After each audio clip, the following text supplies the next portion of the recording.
Welcome to another special edition, first workshop of the year for 2026. Inviting Doc right here to get on jump on TikTok right here. And today's going to be the workshop we've been promising you from last year. Today's workshop is, have you ever felt like you're a man not reaching your potential? Today's the day we're going to take that governor off. As you can see from my background right here, we're taking off the governor, reclaiming eternal authority for men. If you're watching this on TikTok, YouTube, stuff, you can actually have your questions answered. And we're going to be going, because I'm going to be sharing my screen at the same time while Doc is commentating on the stuff. Doc, how you been? How's everything? How's your week been? I'm great. Don't let the thinking face fool you guys. Yeah. The week's been great. I can't complain. Everything's good. I have a lot of different ideas and things going on. It's starting to release videos again on the channel. It's been really good. Beautiful. That's a beautiful thing. By the way, guys, my name is Gordon Watt. I'm co-founder with Doc right here, my partner in collaboration, co-host. I'm Gordon Watt from Boundaries and Brotherhood. I want to welcome to the channel.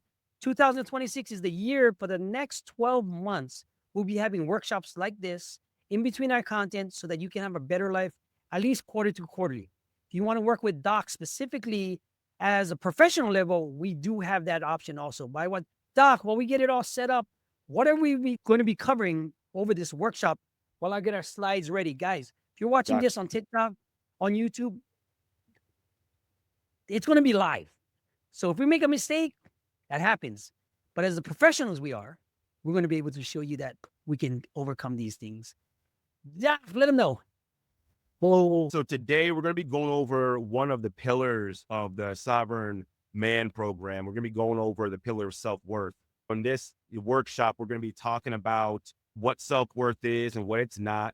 We're going to talk about some of the traps that keep us from really knowing what our worth really is. And then we're also going to be talking about how we can change how we think and how we move in order to reclaim our power and start becoming the man that we're supposed to be. So that's what this workshop is going to be for. Beautiful. If you guys have any questions, if you're watching us on, like I said, YouTube, put your questions. If you're watching this on Facebook, put your questions. If you're watching this on TikTok, head on over to YouTube, get your questions answered to see the full video on what we got going on. Doc, I'm going to share my screen right now, right? All right. And we'll get right into this, because watch this. This is how slick we're going to get. I told you production level has pumped up for us. And we're going to be doing this. Doc, let them know what we're doing. And you just say shift, and I'll just point the clicker. Guys, go for it, Doc. All right. So guys, welcome everyone to this workshop, right? So before we talk about where that inner critic comes from, we first have to talk about the distinction between worth and self-esteem, right? Mm-hmm. And there is a difference between worth and self-esteem, because our worth is our inherent value, right? When you are born, that's what you have, the value you have. You don't have to work for it. It doesn't go up and down. It stays 100% the same. It's the reason why your life has value. When someone said we should protect your life, we should protect life, because we have inherent worth. Self-esteem, how you feel about yourself, a lot of times that's tied to what we're doing, right? Like performative, right? Like, for instance, Gordon, I think it was last week, we were doing it in the live stream, and I was like, I don't think I was my best self. I think I was all over the place, things like that, right? Self-esteem kind of it's a performance. But then there's other times when I'm like, yeah, I nailed that, killed it, right? Self-esteem through the roof, right? So that can go up and down. That's not necessarily a bad thing, right? Because a lot of times it's kind of based off performance. But again, a self-worth, though, even though I might have made a mistake in the previous live stream, at least in my opinion, right? My value and worth didn't go anywhere. I wasn't like, oh my gosh, I'm so stupid, I'm so horrible, I'm so dumb, everyone's gonna hate me. Like, it wasn't like that. It was just something as simple as, man, I probably should have had my thoughts more together at that point, but I'll get it back next time, right? So it's a very big distinction between that. I think it's really important for us to understand that distinction, because when they conflate the two, which is very dangerous, you start tearing yourself apart. And when you start tearing yourself apart because you make a mistake, because you weren't perfect, because something went wrong, you start tearing yourself apart. That's not what we're supposed to do. And you ever think about it, almost like, I'll give you a quick example, like in football, right? One of the things they say as a quarterback, if you throw an interception, you got to forget that play, move on to the next. But if you are tying your self-worth and your in self-esteem, you're tying them up together, it doesn't mean I am a mistake. I just made a mistake. I can go back and do it better next time. It's important to make sure we have the distinction. So let me ask you this, Doc. For the viewers, if you guys are on TikTok, you can go over to Boundaries and Brotherhood Live, get all the slides, get everything, get your questions answered, get everything done so that you see the full slides. As you can see, we are doing a workshop. Doc, let me ask you this. How do you distinguish both of them, and how do you, I know there's no quick fix, but how could someone watching this workshop fix it so that they can move on to working towards a better them? So you have to adopt some foundational truths first and foremost, right? That's big. You cannot improve your self-worth. That is a foundational truth that does not change. You cannot improve your self-worth. It is what it is. It's already at the highest level. It's maxed out. It's at 100%. You can't work more to improve it. You can't dress better. You can't lose weight. You can't get more muscles. You can't get more women. Nothing you do will improve your self-worth. It won't. Okay. As far as self-esteem is concerned, you can do things to improve your self-esteem, like getting more muscles, like making more money. That stuff does improve our self-esteem. I'm not going to sit up here and lie and say, oh, I feel my self-esteem is just as high when I have a belly and a gut, as when I got six-pack abs. No, it's not. I look in the mirror, I'm like, dang, I let myself go. I need to improve. However, I need to improve as far as my body's concerned. That doesn't change my self-worth. That doesn't change my value. And even, going to that question, I'll even share, personal story real quick. During the pandemic, I was actually at my highest and worst weight. It was bad, like belly hanging out, rolls, everything like that. But the crazy part is I still love myself. Like, I identified my worth, my value, my worth was not tied up into whether I looked good or not. Except that was the case when I was 19 years old, in the best shape of my life, with abs and muscles and strength and all that stuff like that, and speed. And it's like I was hitting all cylinders. I still didn't like myself. Big difference. Big difference. Big So difference. you look at that dichotomy, of those two things, and it's like, my worth and value cannot be tied up into anything external or anything like that. So it doesn't change, right? But my self-esteem, I can't improve that by doing things that make me feel good or things that I value, like being athletic. I value being athletic. So if I'm running and getting tired after 2 minutes, my self-esteem is like, dang, I need to step it up. But I don't beat myself up, right? I just get better. And so that, though, you have to really start making those changes. You really have to just understand those foundational truths. My self-worth, it cannot improve. It's already at 100%. I have to accept that as a truth. And my self-esteem is based on my performance. It has nothing to do with that self-worth and value. It's just, okay, how can I improve to be better? And as I improve and become better, I will feel better about myself. But if I continue to allow myself to degrade and do worse, I'm not going to feel so good about myself. But it's really not even about yourself. Maybe I'm not using the right verbiage, but it's really about your situation.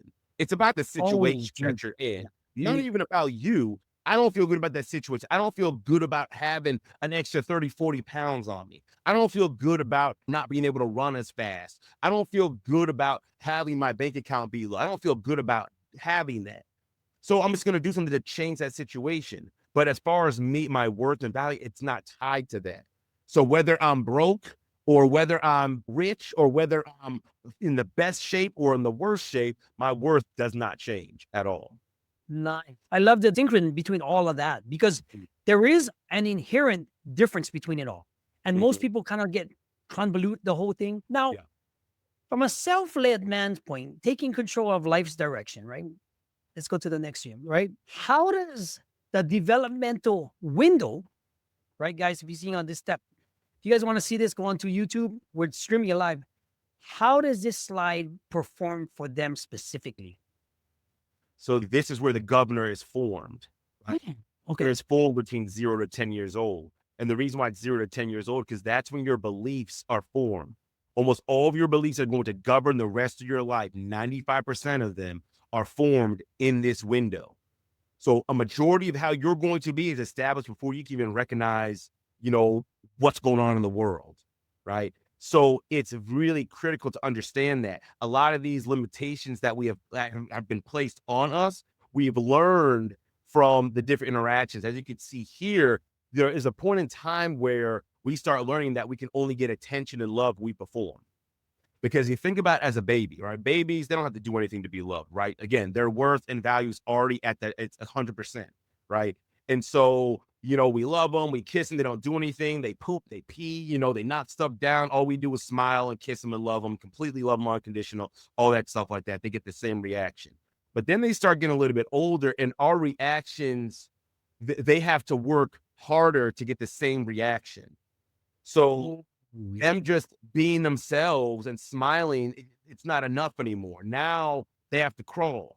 Now they have to walk. Now you have to play sports. Now you have to get good grades. Now you have to keep your room clean. Now you have to do this. And so unintentionally, what we teach our children is that in order for you to receive the love and attention and affection, and acceptance, you now have to perform.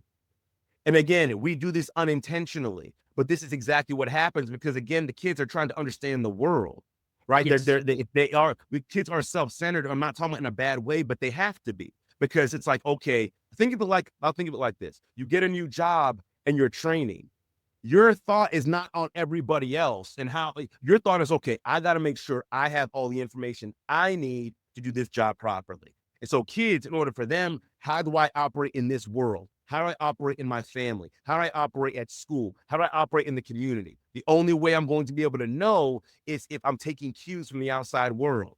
Oh, they don't like that. Oh, I'm going to do that. Oh, I was being creative. Oh, I got shut down. Oh, I have something on my mind and a great idea. Oh, I shouldn't be talking in class. They shut parts of us down, and they shut us down, and they shut us down. And if you ever worked in the school system and you've seen how kids can change over the years, especially when they hit third grade, I've seen it.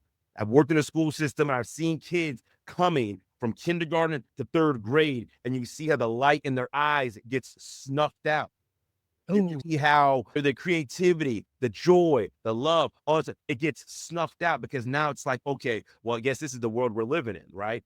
I can't be creative. I can't be myself. I can't speak my mind. I'm now ADHD, or now I have this, or now I have that, and now I have all these things and then now we put the governor on, right? And that's all That's this what sports right here, right?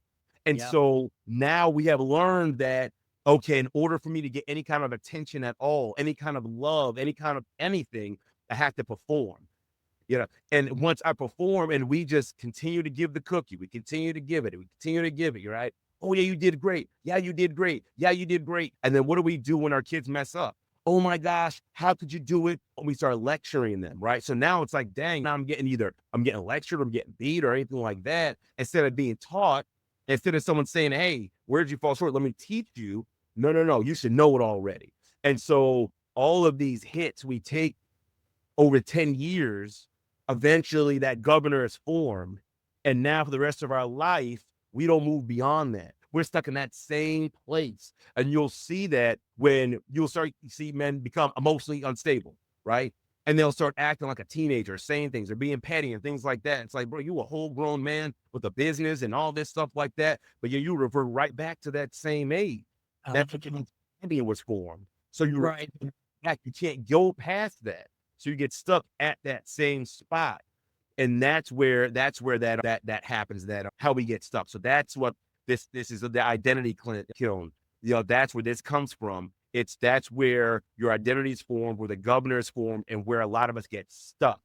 And then we have this mentality of, well, just be a man and push on through. Well, how has it been working for you?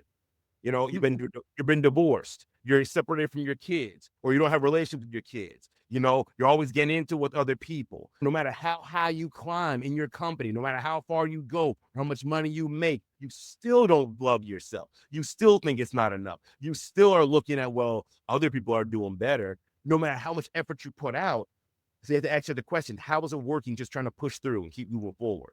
Feeling like you're alone, feeling like nobody cares, feeling like you have no value or no worth. Like it doesn't work. And we know it doesn't work, So let me ask you this and see if you have some clarification, since this is like a workshop type style, right?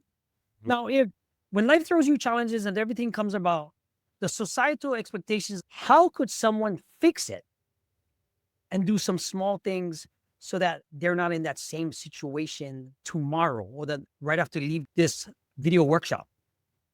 Well, one of the first things you definitely want is you want to start challenging that inner critic.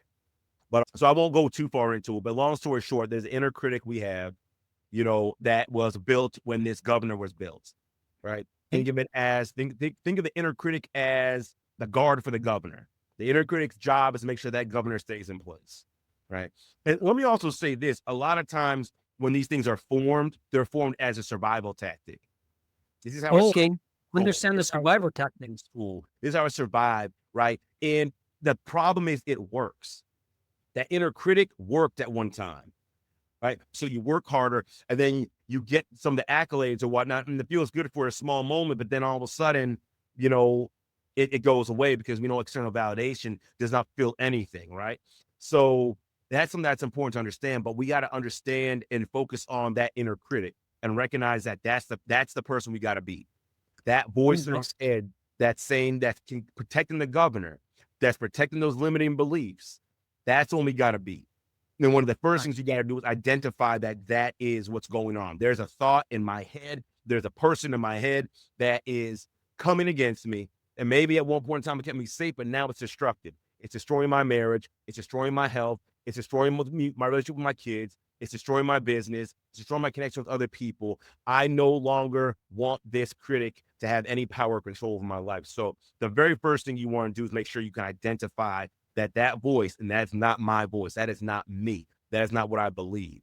And the second thing you want to do is you want to start challenging that voice. You want to say, is that really true?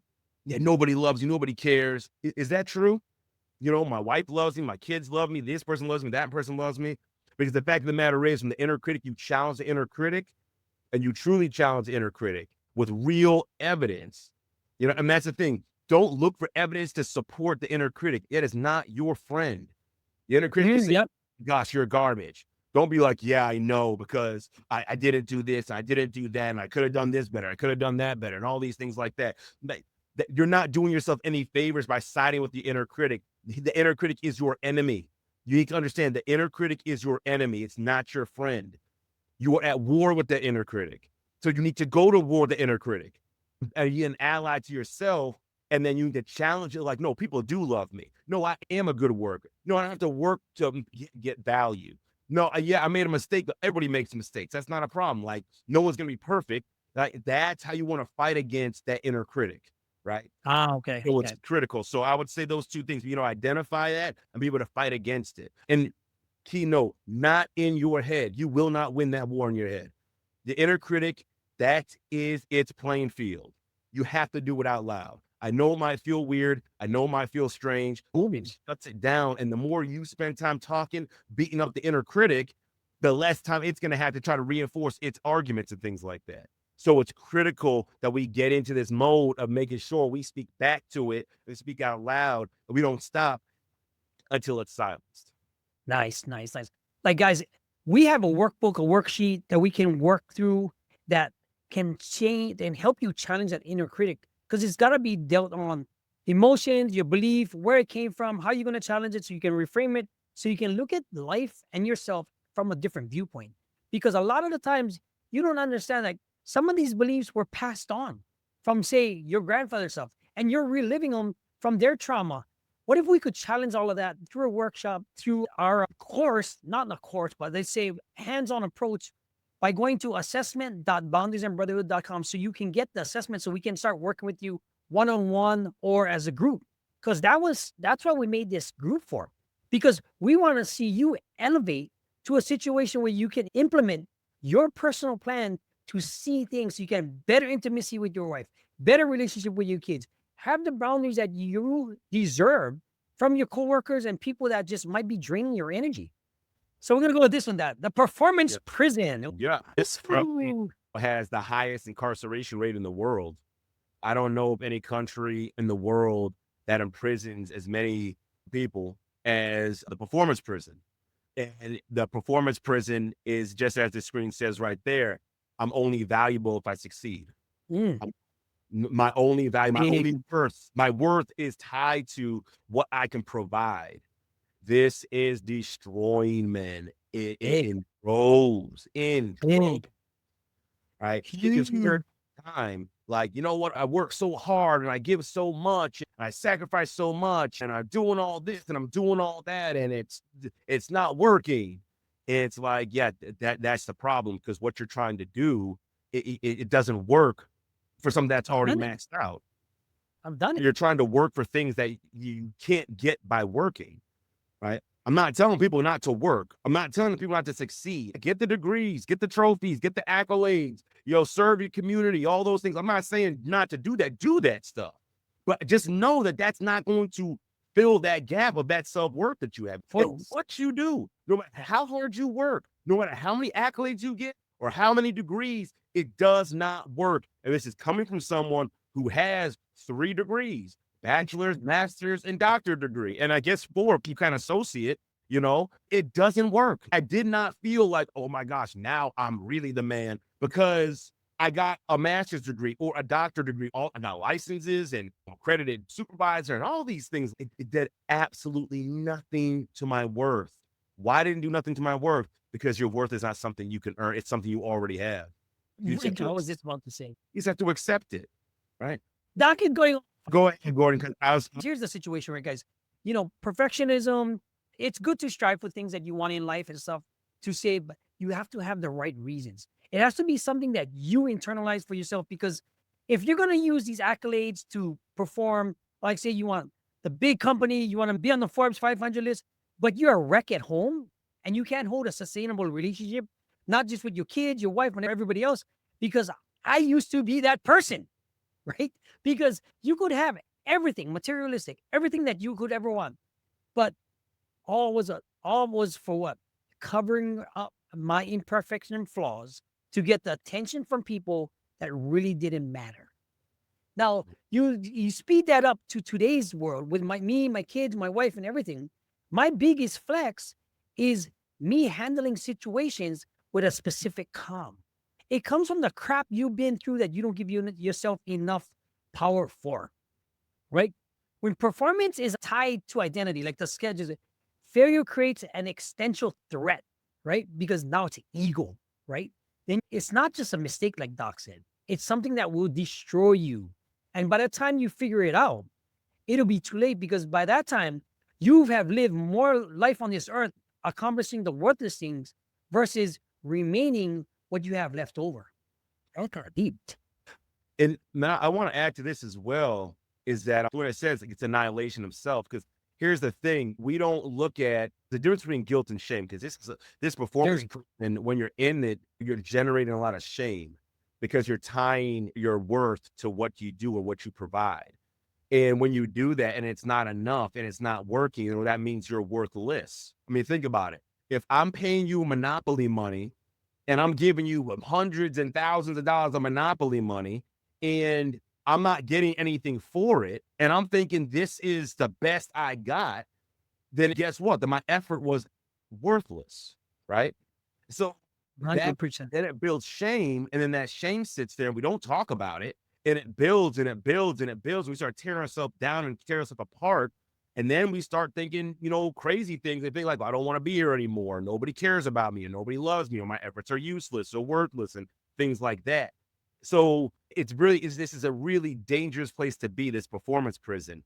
Because the matter is, and this is something that's critically important to understand as well, kind of what Gordon was saying, ask yourself the question, why am I doing this thing? Am I doing it for the pure reason, like I really want to make this company better, I really want to make my marriage better, I really want to make my kids better, like that's the reason? Or am I doing this I'm trying to feel better about myself, trying to improve my self-worth?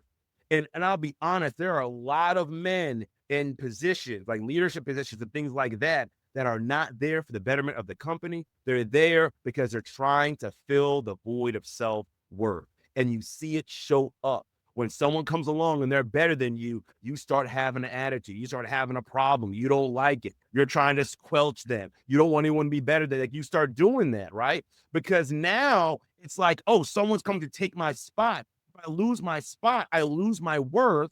If I lose my worth, then no one's going to love me. No one's going to care about me. I'm going to be rejected. So now I'm going to do everything in my power to bully someone, to push them down, to get them aside so that, and I'm going to be an alpha, right? That's what I'm going to call it. And you're not. It's actually you're being weak because you're scared that someone's going to take away your self-worth.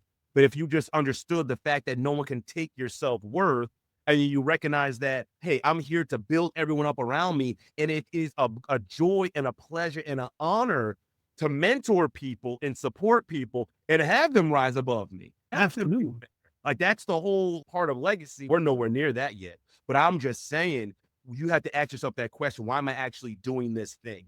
Why am I sacrificing all this and sacrificing myself and put myself on the back burner and all those things like that? And the first thing I say, because I love people. Well, newsflash, you don't have to sacrifice yourself to show someone you love them. You don't have to kill yourself and lose out on the things you love and care about and lose yourself and lose your identity to show someone you love them. You don't have to do that. I've been married for 19 years, going on 20. I've never had to lose myself to show my wife I love her. Like, that can exist at the same time. So again, ask yourself that question, why am I doing this? And if your answer is anything other than, hey, I want to actually add value to these people. Like, if it's anything other than that, then the chances are you're probably stuck in this prison.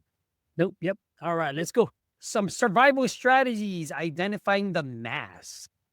So we know as men, we wear masks, and I love these. And these aren't all of them as well, but these are probably some of the main ones that you guys have probably heard about or seen or see, or you can identify with, right? You have the clown mask where it says here, like the guy that makes jokes and everything's light. And, when you turn things around and listen, I'm all for making jokes. I'm all for sarcasm and things like that. But again, why am I doing it? I do it because that's just part of who I am. I like making jokes. It's funny, things like that, right? Dad jokes too. Love dad jokes, right? But there are many people who do that to deflect. So you can't see that I have some type of issue or some type of problem, or you can't really see. I'm not going to let you see that I'm not worth anything. I'm not valuable, right? So I put all these things out here like this, right? And so then you have that mask. So again, it's to help distract people from actually seeing you as you are. Then you have the soldier, right? This is where a lot of men, right? And all the ones that claim alpha and all this stuff. I'm a go-getter and I'm making all this money and building all these businesses. And, look at me, look how successful I am. Look at my 6-pack abs and all these things like that, right? It's a soldier. Like, everything's based off getting the job done and the mission and being stoic and not having any emotions and all those things like that. You would put that mask on, but behind closed doors, we're dying on the inside. We're down. We just want someone to say, hey, it's okay, man. Take the armor off. It's good. Like, you're good, right? It's okay to break down right now. It's okay to cry. It's okay to hurt. You've been through a lot, right? But the soldier keeps soldiering on, right? You fix your face. You keep pushing. Don't be weak. Don't have emotions. There's that mask there. Then you have the martyr, right? This is the one that's I'm sacrificing myself and giving myself, for everybody. And I'm not going to have any needs. I'm not going to ask for any help. And, I'm going to just give everything up for everybody else, because I'm just so loving and caring. And it's like, okay. But then when you don't get that, right, it's What a happens? problem. When no one's giving you gratitude and stuff like that, it's a problem. When, like, all these things, right? Jesus Christ was on the cross and he was dying. He didn't, wait a second, why aren't you loving me right now? No, I'm not doing this. I'm coming off the cross. No, he didn't do that. He had a mission in mind. The mission wasn't about that. He wasn't trying to get validation from anybody else. Even as they ridiculed him, he wasn't trying to get validation or anything like that. So even though they were ridiculing him, he's like, it's okay. I'm not doing it for that anyways. I have a bigger mission, a bigger purpose. But a lot of times when we martyr, and this is really bad for nice guys, do this heavily. And then they get again, because I used to be one, and then you get mad when you don't get the things back in return. So you're not even doing it. It's like I'm trying to get that worth for myself. And the idea is if I sacrifice myself, that means I'm finally gonna be worthy for something. And then when it doesn't come, which it doesn't come, right, then it's a problem. Or when it does come, it's not enough. Well, don't you know how much I gave up? You should give up the same. It's like, well, how do you even measure that out? And so all these work, right? This works in school. You be the jokester. No one's going to make fun of you. No one's going to ask questions. You're just the funny guy, right? No one's going to look at see your self-worth that you think is low. As the soldier, you're performative, right? You get things done. You lead the way. You get the victory. You do all that stuff. You get the accolades. They put you on your shoulders and they run around with you, right? So there's that aspect as well. So that works when we're younger. And the martyr, you're the nice guy. Oh my gosh, you're the one that get put in the friend zone a lot. People will ask you for stuff and you'll always be doing for everybody else. And when anyone tries to pour into you, no. I don't need anything. I can handle everything by myself, but you're dying on the inside. So these things work when you're younger. They just don't work when you're older. And that's why when we're wearing these masks as adults, we have so many different issues. And instead of solving them, we go into echo chambers where they just reinforce these old fallacies, these old issues, these old problems, instead of addressing and being like, no, I'm meant for more. I don't have to hide that. And I already have my self-worth. I mean, yeah, absolutely. This is why we're going to take you out of. This is why you need to, you see this link below right here? It's assessment.boundariesandbrotherhood.com. So you can take that. It's a free assessment. Look at, in fact, this way I'll show you the page after. This way you can figure out where you stand and see if you want more help with us from us or not. I mean, the assessment is free. Usually would cost some money, not in a month, maybe a year, maybe a quarter, maybe 6 months, something that you can do for yourself right now. Just go head on over to assessment.boundariesandbrotherhood.com and fill it out. Check the page out. We're going to go to the next slide, Doc. All right. And guys, I know I've been pretty verbose, and for the sake of time, I'm probably going to try to keep it a little bit shorter to make sure we get through everything. So the external validation trap, guys, you're trying to fill a hole that cannot be filled with external validation. Doing things and it doesn't work. You're seeking after it. And even when you get it, it's not enough. No matter how many compliments you get, it's not enough. No matter how many great jobs or attaboys you get, it's not enough. No matter how many people show up for you, it's not enough, right? You still feel empty. No matter how much you give, it's not enough, right? Because external validation cannot fill something that internal validation is designed to do, right? External validation is like water, right? It's nice to have. That's not going to serve the purpose that we need, right?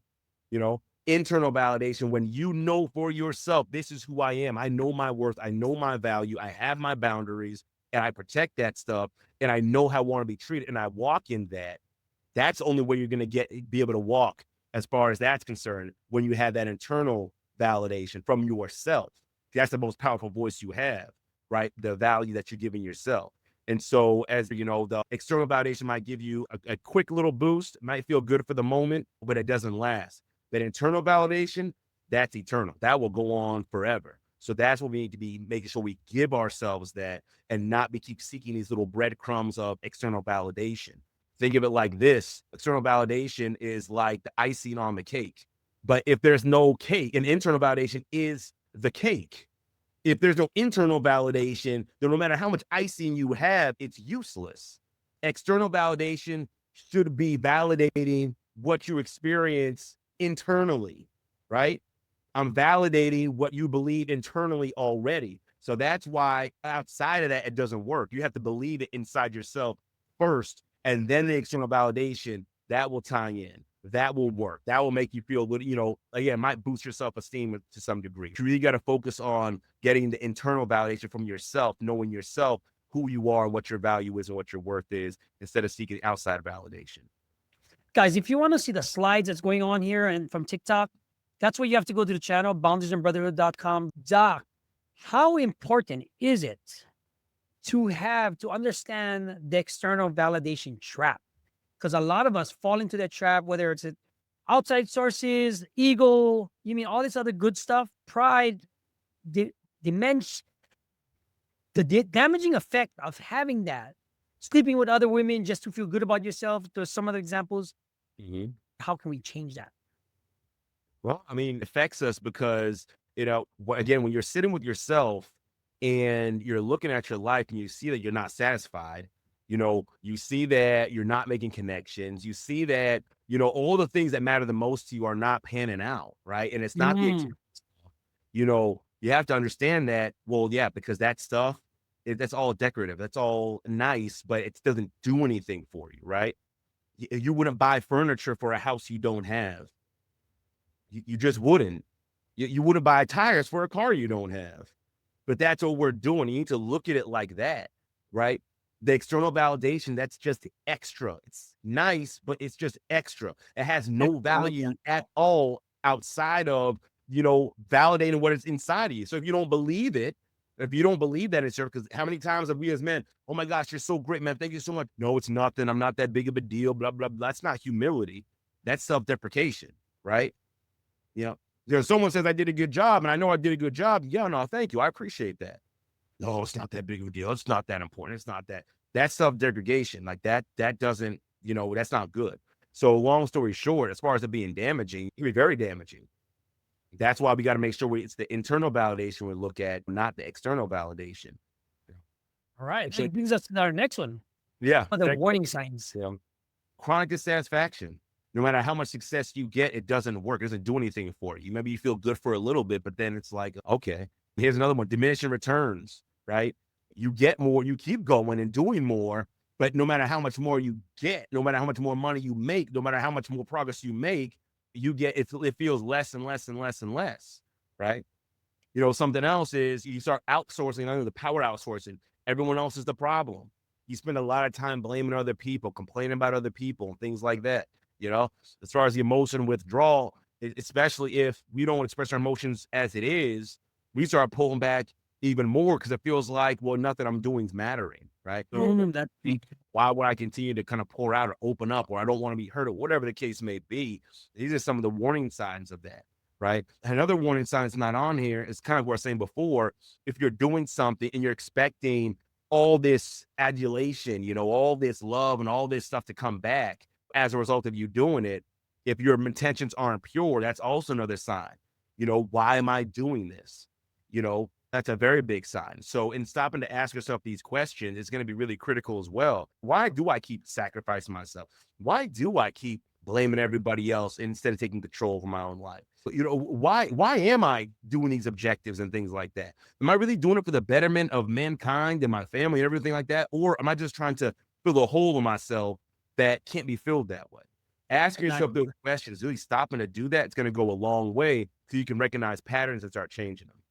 Yeah, recognizing patterns in yourself and in other people that say you can change. The smartest person is going to be the person that learns from other people's mistakes. I used to say that, but I didn't even do it myself. So I made big mistakes in my life.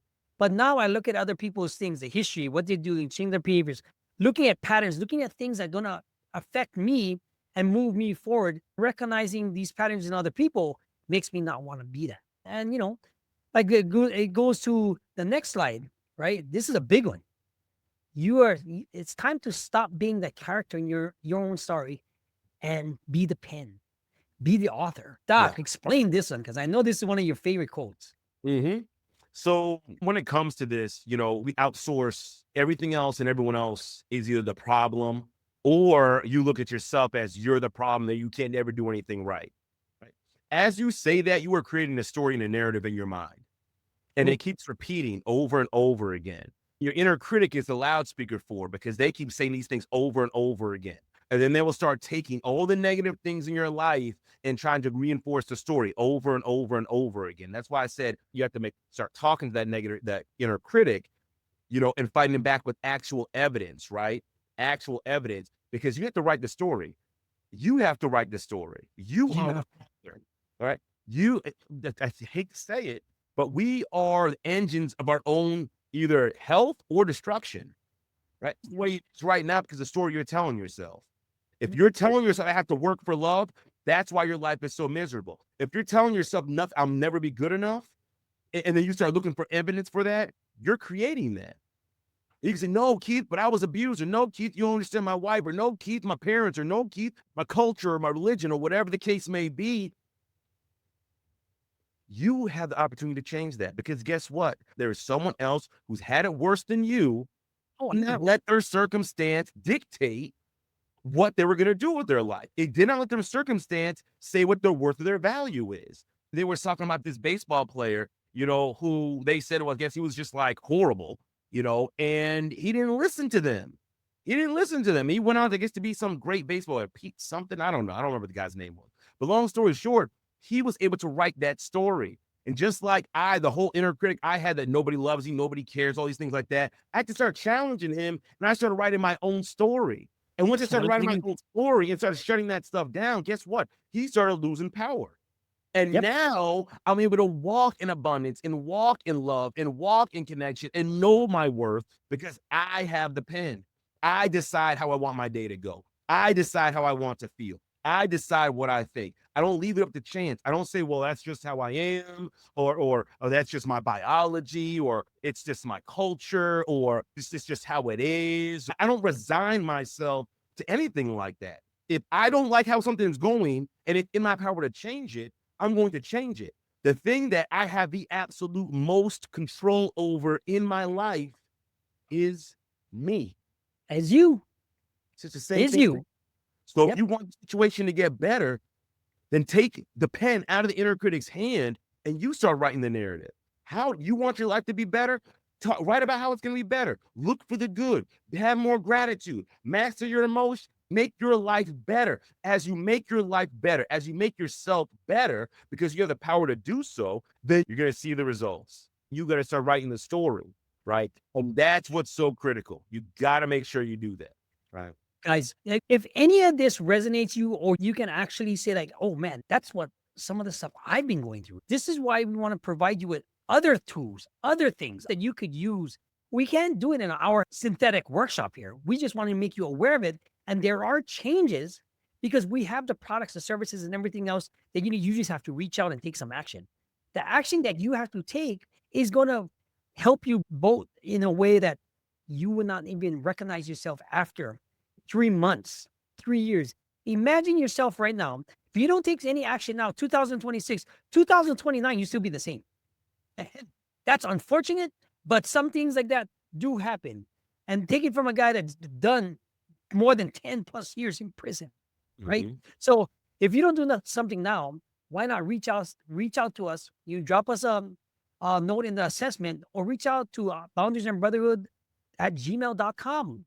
So talk about strategy, decoupling your identity from your roles, right?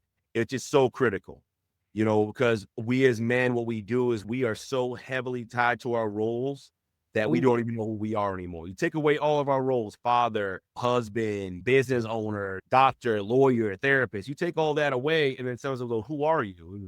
I don't know. We'll say that because we're so heavily tied to our role. You understand that your role is what you do. Your role describes the job you do. That's it. It doesn't say who you are. Right. Who is the person doing that role? And that's the question you have to ask yourself. Who is the person that is operating in the role of a husband? Who is the person operating in the role as a business professional? Who is the person that's operating in the role of a father? You have to start asking yourself that question, because that's who you are, right? Dial. Yeah. I want to make me like Tony Stark. I make that dial so I can change the app. Okay, what we can find out. So, but that's the first thing, Yeah, 100%, because the role you play isn't who you are. It's just the role you play. It's like you acting on, say, a play, a stage, or anything else. And you do juggle different roles: father, husband, baseball coach, teacher, right? CEO, finance guy, everything that you had to do, protector, provider, all this stuff that's in there, and the CEO of your family, right? It does have an overwhelming effect for you at some point in time, but it doesn't attach to who you really are inside, right? TikTok is, we went over. Let's go to the next stage, because it's about to, like, what do you call that? TikTok is about to, boop. Oh, I'm still alive. I'm still alive. Still alive. Intervention. All right. So the accomplishment audit, right? So I'm just going to kind of read right from here so I don't have to, talk too much. But so you're going to list at least 50 completed actions, regardless of size. Your brain does not look at the size of what your accomplishment is. It just says, hey, did I get this done? Right? Did I honor my word? Right? And the reason why you want to do this, right? Because it's about follow through, right? So you're looking for that concrete evidence of who you are. You're this, you're that, blah, blah, blah. You have this instance, actually, no, because I showed up for my wife and I showed up for my kids and I do this and I do that. And good men do that, right? Good men do that. So I know I'm not all those things that my inner critic is trying to tell me, right? And so when you do this, you're shutting this down. You start revealing the worth that was already there, right? Because right now it's like there's mud on it and you can't necessarily see it. So by you being able to do this and you being able to fight back against that critic, like I was able to do when that critic was telling me nobody loved me, and I said, that's not true. I got people that love me. And I started saying boom, boom, boom, boom, boom. I started naming these people off. I'm starting to beat up the inner critic with actual positive evidence, right? Because he's not on my side, just like your inner critic is not on your side. So you're looking for positive evidence to beat the inner critic up and tear him down so you can shatter that negative belief and start living life and create a new belief that I know I already have worth. I am loved. I am enough, right? So this is what this exercise, this intervention would do. If you want more details on what we're going to provide in some of these exercises, guys, you're going to get a customized approach for what you want with a little bit sprinkle of what you need. It depends what you want, how we can customize the treatment plan or the coaching plan for you, right? Understand that this has to do with a lot of different things, because I wouldn't be here without coaching, counseling, therapy, and everything else. And this is why I'm a big proponent of getting the help that you need to be able to deal with situations that's going on in your daily life right now. Mm-hmm. All right. All right. So narrative reframing. I think this is critical, guys. A lot of times, like, look at this. It says the strategy didn't work, so I'm a failure. No, you're not a failure. The strategy just didn't work, right? It's this again. Decouple it, right? Take who you are and your worth, because that's why a lot of you have shame, because you tie who you are to, oh, it didn't work out. So if it didn't work out and it's bad, that means I'm bad. No, it just didn't work out. You got to separate your mind from that. And when those things come up and the inner critic tries to say that, you say, no, I'm not. It just didn't work out. I just made a mistake. The other day I was on the road and I was trying to get back to the office. And, Siri was saying different things. It said, oh, the blue line went this way. Siri was saying, oh, go this road. And then I shifted at the last second, and all these cars were coming and stuff like that. And at first I was like, oh man, I feel bad. Oh, the people, whatever. But you know what I said after? I was like, well, I made a mistake. I didn't understand what it was telling me. It is what it is. Listen to the phrases. I made a mistake, not I am a mistake. I made Big. And that's extremely important. It's not semantics, right? Or semantics. It's really important to understand that, because guess what? After that, I still feel a little bit embarrassed and like, but I processed through it. I was like, well, there's nothing I can do about it. Just try to, follow the map a little bit better next time and I move on, right? But there wasn't this deep-seated shame afterwards, like, oh, I'm not good enough, or I'm horrible, or this or that, or anything like that. So it's so critical to make sure you ask yourself this question. It says, is this, like, am I failing? Is that true? And then look for evidence to, again, suggest otherwise. No, I'm not a failure. People make mistakes all the time. Strategies don't work sometimes, and this happens across the board. And going back to that reality testing, because a lot of times this inner critic is not basing things in reality. Your inner critic is trying to make it so you're perfect. It's impossible to be perfect. We're going to make mistakes, but the inner critic says otherwise. So that's why you have to do some reality testing. Like, no, of course not. People make mistakes all the time. And even check this out. You probably give people grace and mercy when they make mistakes themselves. And you probably build them up and say, no, you're not a mistake. It's just not a problem. Hey, just keep it going, brother. You got it, whatever. Just use that same stuff for yourself, right? Use that exact same stuff for yourself. So we really want to start learning how to reframe these thoughts and reframe these situations in ways that, hey, this has been a learning experience, or, hey, hey, I got this from this, or whatever the case may be. You got to reframe it, but never, ever frame it as, oh, I'm this horrible person, or I'm a mistake, or I'm a failure, things like that. So that's only going to build shame, and it's not going to build you up or help you. We have workshops exactly for that one complete thing. Doc has workbooks. Doc has PDFs that will actually help you change and reframe your thinking, instead of you asking yourself if it's true or not. We have these things available to you if you take the assessment at boundariesatbrotherhood.com and figure out a way how we can get you some help. Because a lot of times it might take a simple shift, right? Intervention number 3, Doc. All right. So talk about identity statements. So these are kind of like affirmations, right? And so essentially you're changing how you say certain things about yourself, right? So I use the example here. It says, I'm trying to be honest, right? For one, like Yoda says, do or don't do. There is no try, right? The trying doesn't mean anything, right? You're either doing it or you're not doing it. So either you're going to be honest or you're not going to be honest. You want to talk in the affirmative. I am a man who honors his word, like it says here. That's who I am. When I work out, I am an athlete. I don't say I'm trying to be an athlete. No, I am an athlete. So I train like an athlete, right?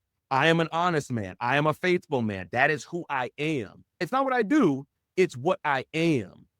And who you are is going to manifest in your behaviors. The Bible says faith that works is dead, right? You see the faith, you see the belief, you see the identity because of the behaviors. So that's why you have to make sure you are nailing that in, that this is who I am, right? And then you live that out. Because when you start repeating that over and over and over again, that's what your brain's going to believe. Because that's how it happened when you were younger. It was things were repeated over and over and over again. And that's how you believe that. So it's the exact same way here. So you destroy the critic, and this is how you create the new belief, right? Avoid affirmations that bypass unresolved shame, right? Anchor statements and behavior, not fantasy, right? If I feel like I'm an athlete, then I'm going to work out like an athlete. My behavior is going to reaffirm my belief. That's how beliefs work. So if there is shame, that we got to work on that first, right? Not run from it. We got to work on it. Put it out in the open, because that's how you work on shame. Shame only thrives in the dark. So you put it out there and start talking about it and working through it and reframing it and changing it. Then all of a sudden, now you have your power back. Now you can start saying, I'm a man who honors his word. I'm a man who's faithful. I'm a man who works hard, right? That's who I am. And so you're essentially creating the identity of the man that you want to be, but it's based in reality because of the efforts that you're doing. Oh, absolutely. A lot of the times has to do with a lot of things that you tell yourself. And then once you start telling yourself different things, guess what? Things happen good for a reason, right? The prognosis, freedom, or familiar plan, the myth. Please. So you have here like freedom or familiar pain, right? So there's the myth that time heals all wounds. And if you've followed us for any period of time, you know that's a lie. Time does not heal all wounds. Well, yes, it's easy to say. I guess maybe it's catchy, but But it don't. But the reality of the reality of the situation is that we're either getting better or we're getting worse, right? Correct. The thing that you're not dealing with, the thing that you're not facing, the elephant in the room, that it's not going away. You can't drink it away. You can't smoke it away. You can't make more money and get it away. You can't, have enough sex to get it away. It's not going anywhere. It's going to sit right there with you. When you wake up, when you come off the high, when you stop being drunk, whenever you stop having whatever it is, it's going to be sitting right there in your face. Like, you know what's going to say? You're still worthless. It's still care about you. She's just using it for your money. These people don't really like you. It's just going to get right back in. So running from it is not going to work.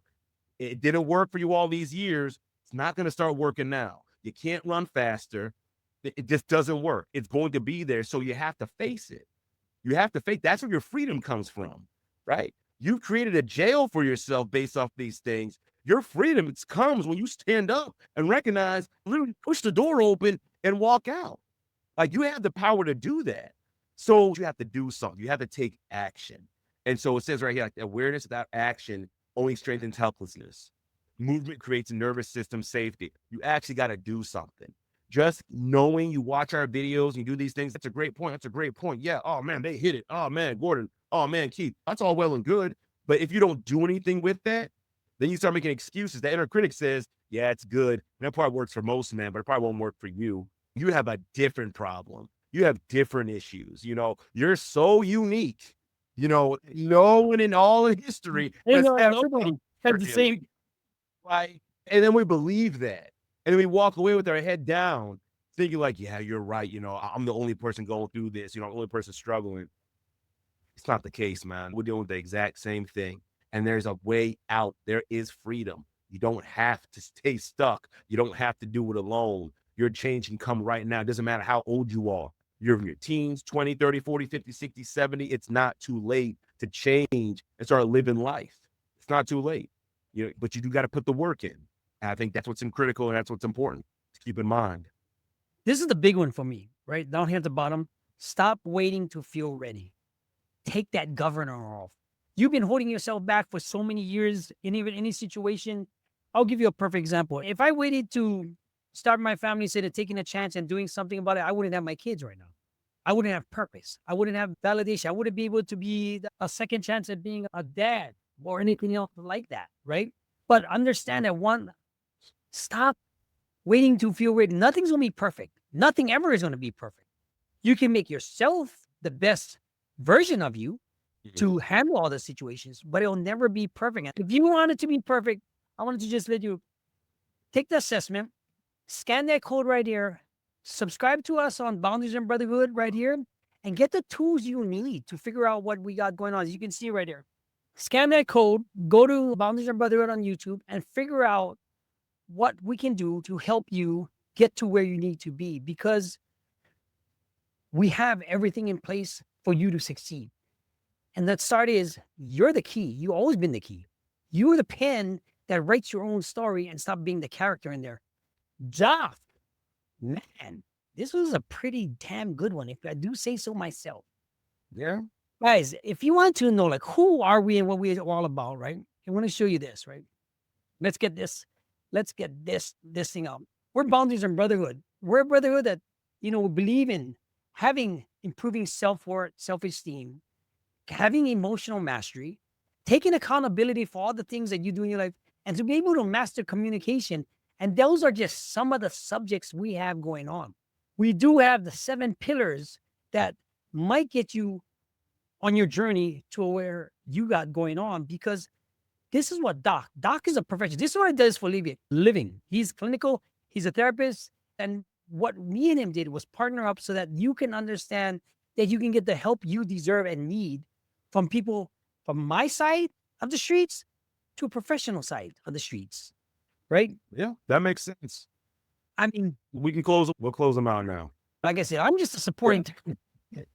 So yeah, gentlemen, I hope that this has been helpful to you. I hope that you've taken some of these strategies. Again, if you want the slides, please reach out to us. You can go to our website, go to our social media, our email address is there. Just let us know, take the assessment, that way we can not just only get you the slides, but also get you the help you need as well. But yeah, guys, you don't have to stay stuck. And again, your worth is not tied to what you do. That's just part of who you are inherently, right? You guys need to start taking that on and owning that and walking in that and recognizing that I don't have to earn love. I don't have to earn respect. Like, I already deserve that automatically, right? It's not something I have to earn or fight for. So, and we can talk about, again, there's more to this than that, but this is a phenomenal place for you to start. So yeah, change your life, take the pen back, start authoring your own story. What do you want to be? Who do you want to be? What do you see yourself in years? Like, you get a chance to write that story. Nobody else does. Like, that power has always been in your hand. You just restrict that to say that it's not, it's in everybody else's hand. I mean, I'm going to show them what the website really looks like so that they can actually see what is it when they're coming into, right? So if you go over here, guys, if you're to go in here, you can see the website, right, Doc? Yeah. Okay. So what you're going to do is you're going to fill out this, you can read all of this stuff. What's going to happen is you can read some of the testimonies, what you want the purpose, how it works. You're going to take the assessment. It's going to take you straight to this Boundaries and Brotherhood. Fill out your name, email, take the assessment. It takes about 3 minutes.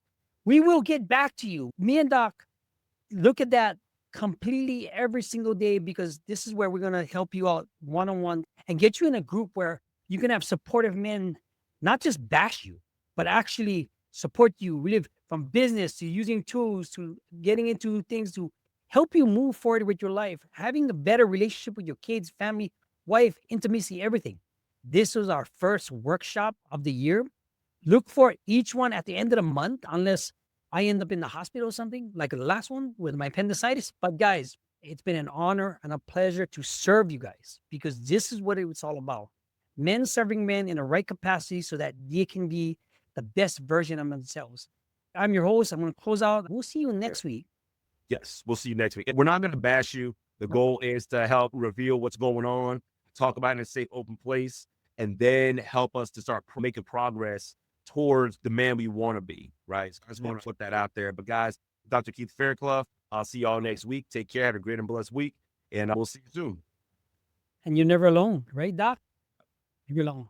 All right, guys. I didn't want to throw that tagline out because I know it's FCS stuff and we're Brotherhood right here. So we'll You keep that one there. It doesn't matter.